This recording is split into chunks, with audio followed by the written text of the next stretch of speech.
Assalamualaikum warahmatullahi wabarakatuh. Alhamdulillahirabbil alamin. Kita ucapkan kepada Allah Subhanahu wa taala, Allahumma salli ala sayyidina Muhammad wa ala ali sayyidina Muhammad. Kita ucapkan kepada Rasulullah sallallahu alaihi wasallam. Pembahasan kita pada kesempatan yang mulia ini kitab Mukhtarul Ahadis, nomor hadis 518, dengan tema syahwat adalah dinding daripada neraka. Rasulullah sallallahu alaihi wasallam ingatkan kita di dalam sebuah hadis yang diriwayatkan oleh Abu Hurairah. Rasulullah sallallahu alaihi wasallam bersabda, "Huzibatin naru bisyahawat." Neraka itu didinding dengan syahwat. Jadi hijab, pendinding antara neraka dengan kita adalah syahwat. Wa huzibatil jannatu bil makarih. Dan surga itu hujibat, diberikan pembatas dinding dengan bil makarih, yang kita tidak senang dengannya.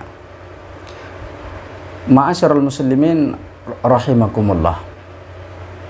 Hujibatin naru bisyahawat. Neraka itu didinding dengan syahwat.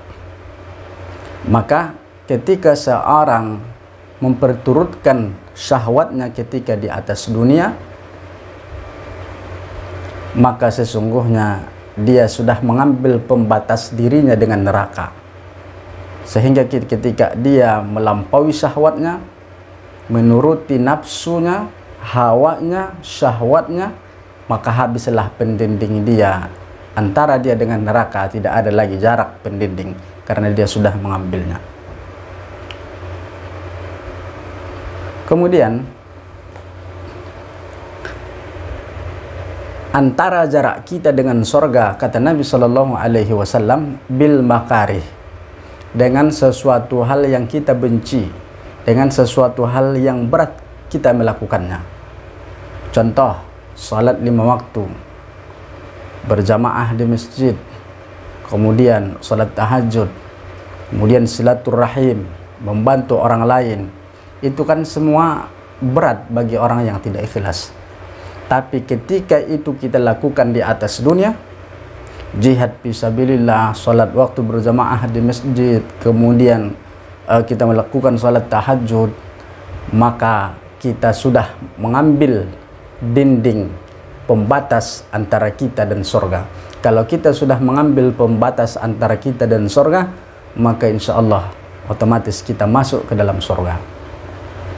Pendinding kita yang berat-berat tadi sudah kita ambil ketika di atas dunia, maka nanti kita tinggal masuk lagi ke dalam surganya Allah Subhanahu wa taala. Tapi sebaliknya tadi, apabila dinding syahwat itu adalah pembatas dinding antara kita dengan neraka, ketika di atas dunia ini kita ambil dinding itu, kita habiskan dinding itu, kita perturutkan dinding itu, maka tidak ada lagi yang mendindingi kita nanti di nerakanya Allah Subhanahu wa taala antara kita dan neraka.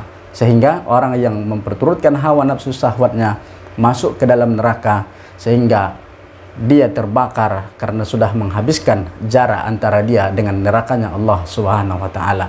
Oleh karena itu kaum muslimin rahimakumullah, di dalam hadis yang pendek ini ada 2 kesimpulan. Yang pertama, segala syahwat jauhkan karena ia akan memasukkanmu ke dalam neraka.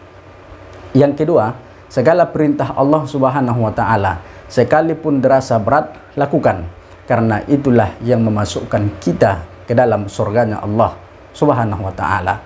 Hidup ini hanya 2. Yang pertama ingin ke surga, yang kedua ingin ke neraka. Silakan pilih, tak ada di tengah-tengah, tak ada pilihan ketiga. Kalau kita masuk surga, kita masuk neraka. Kalau tidak masuk surga, masuk neraka. Kalau masuk ke surga, berarti tak masuk ke neraka. Kalau masuk ke neraka, berarti tidak masuk ke dalam surga. Semoga kajian Mukhtarul Ahadis nomor hadis 518 ini dapat kita ambil manfaat dan hikmah di dalam kehidupan. Terima kasih. Assalamualaikum warahmatullahi wabarakatuh.